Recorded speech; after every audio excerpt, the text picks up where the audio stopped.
What's up? Auntie Chel here. Ready for story time, guys?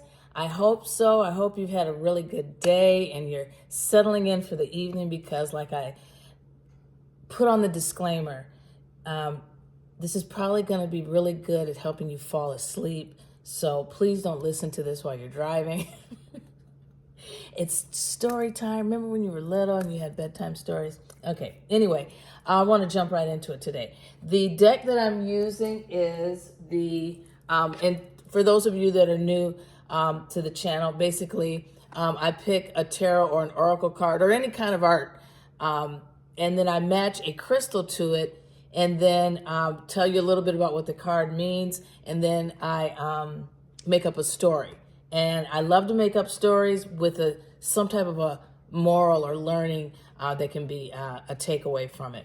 Now, just to let you know, I am not a tarot card reader. I'm just fascinated with the artwork on these cards. And as I always say, with every deck that I buy, it's like having, 40 plus pieces of artwork, added to my collection. So the deck today is Angel Tarot Cards by Radley Valentine.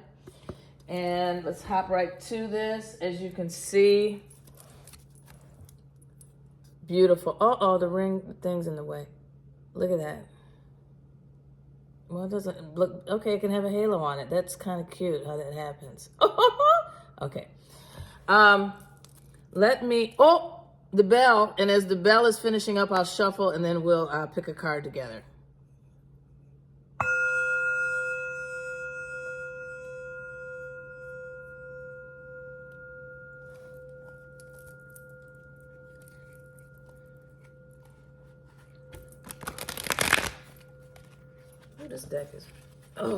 This deck is big. That's what she said. Sorry. Okay. So that was inappropriate. What do we got here? Oh, look at this. Spread this out. Okay. Da, da, da, da, da, da. Oh, something's calling me. Okay. Now let's see what we got. Uh-oh, somebody's trying to come get in the video. Oh, look at this guy. The Wheel. Archangel Michael.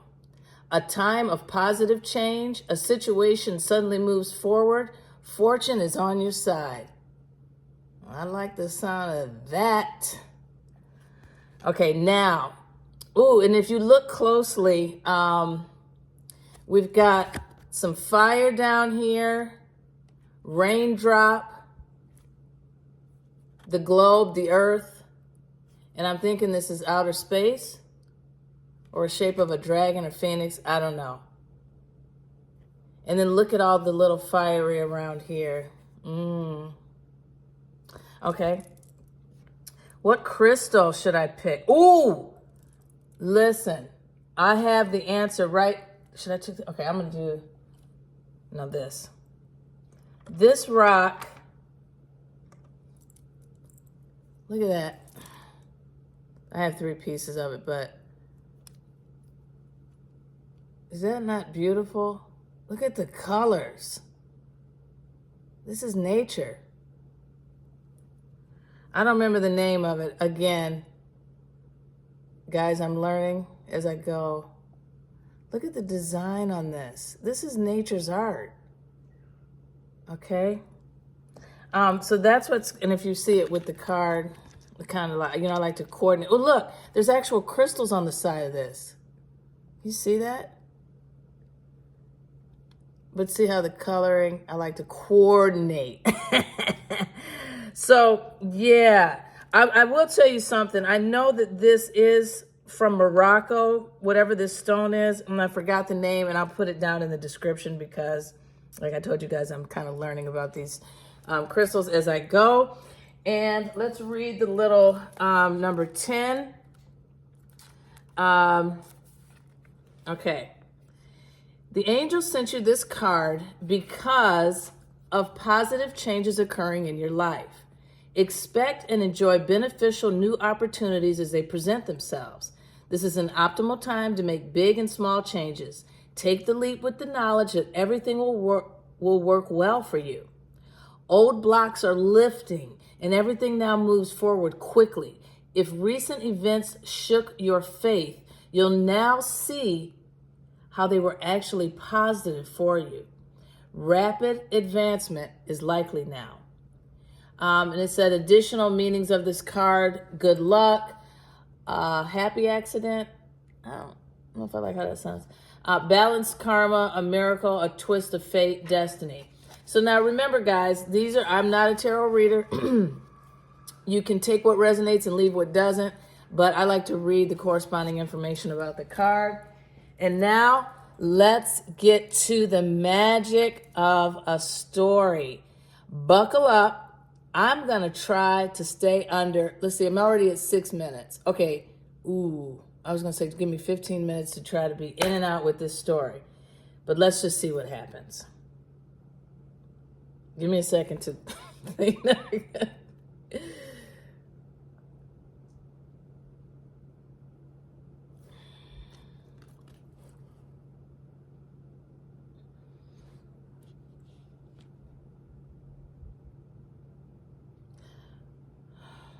Okay.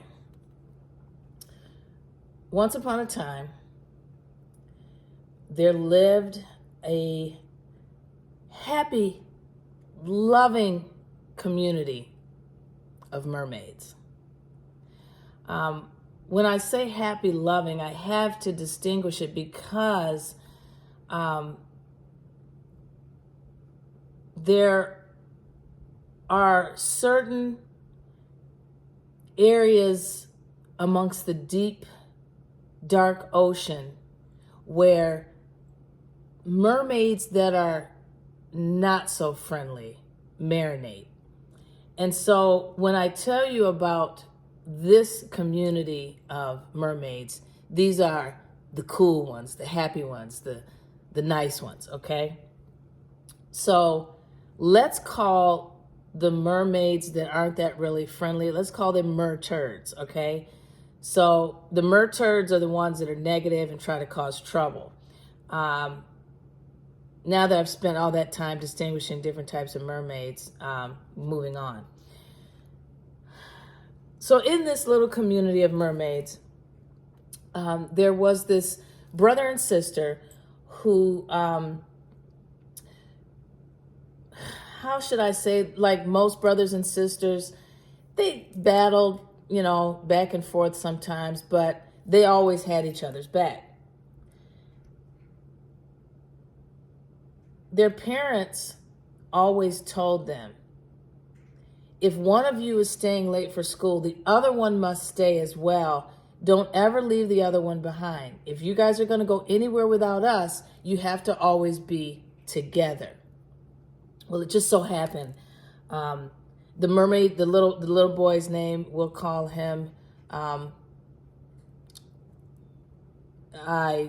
let's call the girl Ariyanna, and let's call the boy Blake. This is so far from California. Okay, what I said the name was? Okay, so Ariyanna and Blake, and Blake is the older brother. Okay, so Ariyanna and Blake, Ariyanna had to stay after. And Blake was waiting for her because that's what they always did. They always waited for one another. But just as many teenagers can get tempted, Blake was fascinated with this young girl at school, and it just so happened that as he was out there waiting, his crush walked by, and she didn't just pass him. She actually started coming up to him. Blake was nervous, and he thought, oh my gosh. And the girl comes up to him, and she says, can you give me a ride? I don't know what kind of cars mermaids drive, but just go with just go with the story. Okay. So he's thought about it like, well, okay, I can't pass up this chance to, she's talking to me, my crush. I'll be back in time to get Ariyanna. I'll go do this. And yeah. Well, unfortunately, Blake didn't make it back in time. And Ariyanna was frantic. Where's Big Brother? Where's my big brother? He's always supposed to be waiting out here for me. Now, since she stayed after school, there really wasn't anyone else around. Now, young Blake, on the other hand, being tempted with this crush of his who invited him in to come hang out, and, let's just say it was his first time trying a beverage of an alcoholic nature. Because you see, Blake was trying to be cool, because here's the cutest girl in school that he has a crush on, and he's hanging out with her. So he can't say, I don't drink. He can't let her know. He has to be cool, All that's going on. Ariana's at the school. Now she's in tears. Because her feeling is, fear. What happened to Blake? Because he should be here. So Ariyanna decided that she knew how to get home. And it wasn't far away. It's just that they're always supposed to be together. So she went ahead and went home. Blake, came out of his stupor, and he told the girl they had a crush on that, he needed to leave, and whatever guys say to be cool. So he leaves, and he's panicking like, oh my God, I left Ariyanna. So he races to the school. Ariyanna is not there. Well, of course, we know that she had headed home. But Blake didn't know that. And then Blake is panicking, and Blake cannot go home without his little sister. That's just not an option. He circles around the school. He goes around the neighborhood. I guess he swims. I don't know. And he can't find her. So, in a panic, and he had heard about this, but, it just was an urban legend. It wasn't something that anyone really took seriously, but he had heard that there was a certain part of town that if you went to it, the merturds would see you. And what's the point of that? Well, sometimes, even though this was a happy community and everything was great, sometimes people wanted people to do their dirty work. Mermaids have issues too, I guess. And you could hire a merturd to do whatever merturds do. Well, Blake wanted to hire a merturd to find his little sister. He could not go home without her. So fast forward, he goes to this little place. He's hanging out. He doesn't know what to do. It's just a myth. He's in this area marinating, pacing. The mermaids pace with their little tail, whatever they do. And here comes this merturd. Blake tells him the background, and they're like, well, sure, we can find your sister, but it's going to cost this amount of money. So Blake, knowing he doesn't have that kind of money, he doesn't care. He's just got to find his sister. Well, come to find out, in just a short matter of time, the merturd reported back and said, your little sister's at home. Blake starts to tear up. He's so thankful. And he says, oh my God, thank you so much. And he begins to leave. And the guy says, oh, The merturd, oh, no. Show me the money, honey. Wait, a guy wouldn't say that then. Show me the money. So he's like, what? The merturd said, you hired me to find your sister. Blake said, but she was already at home. You didn't have to do it. And the merturd started to chuckle, and he said, hey, not my problem. Give me the money. As you can imagine, now Blake's tears of relief are drying up and his heart is beating, and now he's in a frenzy because he has hired a merturd and doesn't have the money to pay up. So he says to the merturd, okay, can you give me 2 hours? The merturd said no. Can you come with me to go get the money? Merturd said not a problem. So Blake is swimming along. He doesn't know where to go. He's playing it off. After a while, the merturd said, hey, do you know where you're going? What are you stalling? What's going on here? Because you know if you don't pay up, well, I don't have to tell you. Actually, Blake had no clue, but he was mortified. So the only thing Blake knew to do was to just go home. I mean, at this point, what could, dealing with mom and dad or dealing with a merturd? So Blake went home. He confessed everything to the mother and father. You know, the father paid the merturd to get him out of there. And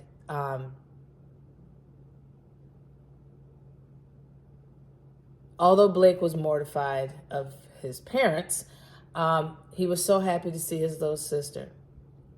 Now, I won't go into the punishment part, but really what broke Blake's heart is when he went over to hug his sister, she said to him, you left me. And Blake tried to explain everything, and no, I was being silly, and I lost track of time. And the little girl, she looks up at her big brother, she's like, you left me. I didn't know if you were hurt. I didn't know what to do. You know, Blake plays it off and he said, but you're so smart, you made it home. And Blake never forgot those words. Fast forward 20 years. Blake and Ariyanna are in their 30s.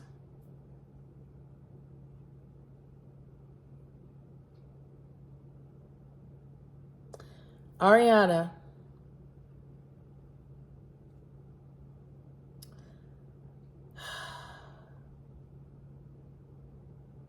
let's just say she had issues with abandonment. And this presented through the multiple failed relationships, romantic relationships that she would have.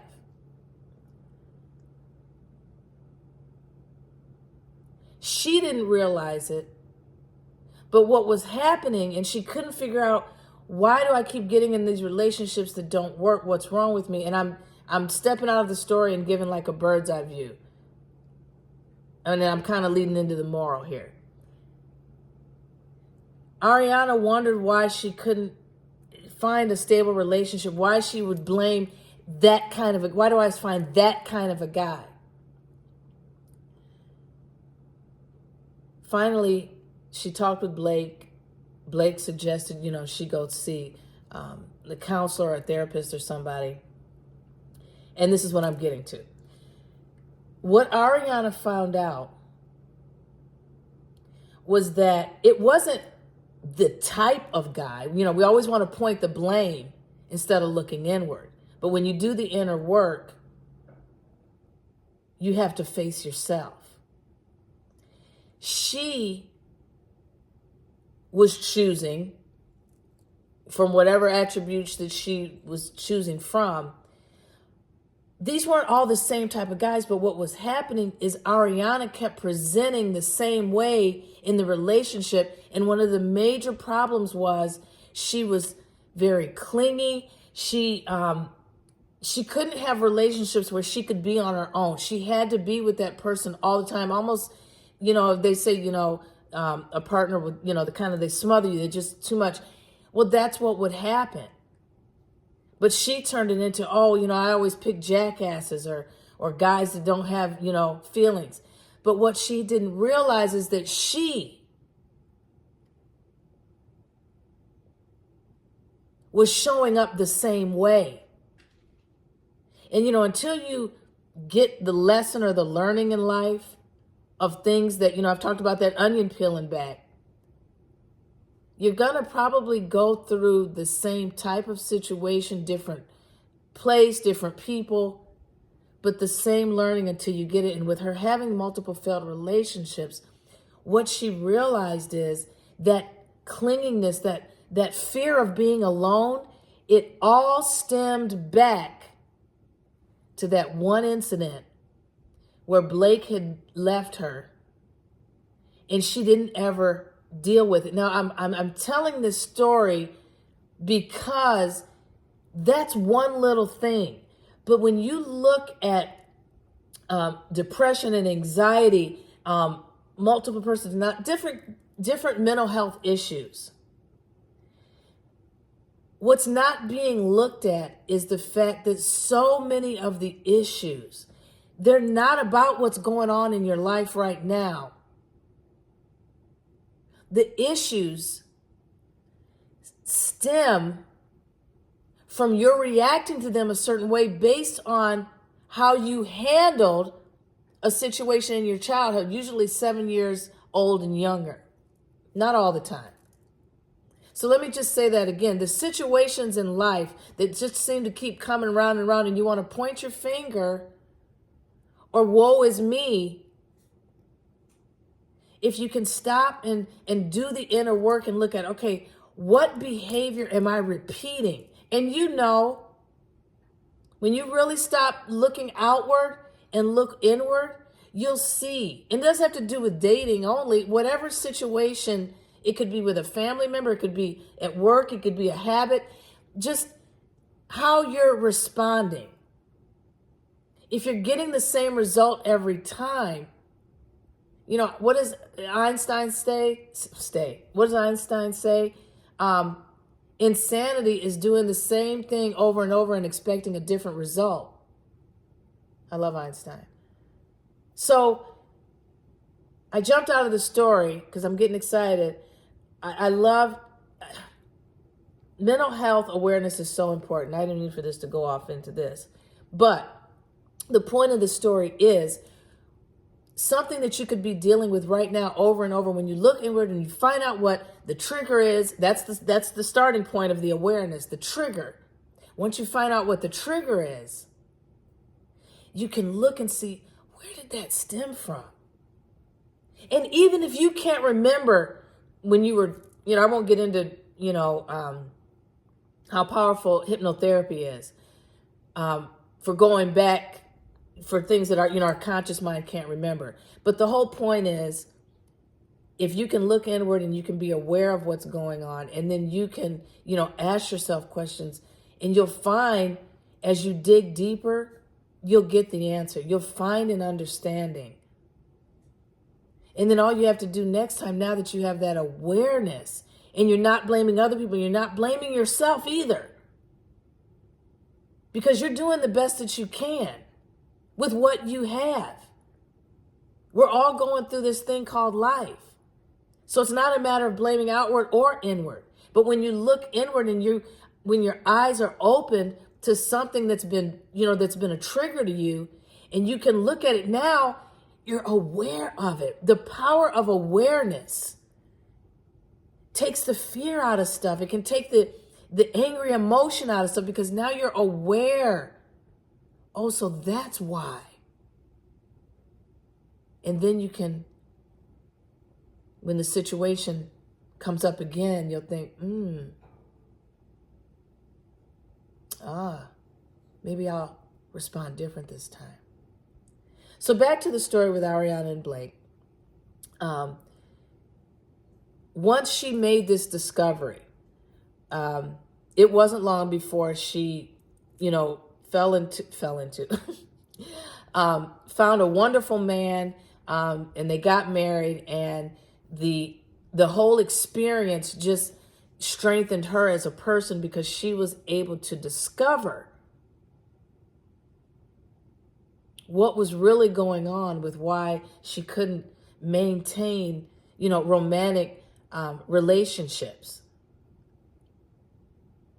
And doing that inner work and being aware, Now she goes out, she dates, and she finds someone. So, and they live happily ever after. You know, I love to say that. But anyway, I don't know what that had to do with the card. Oh, I know, because I thought he looked kind of like a little mermaid man. Okay, anyway, I hope you guys have enjoyed this. In the description box, I will put the name of the crystal, and peace. So glad you joined me. Bye-bye.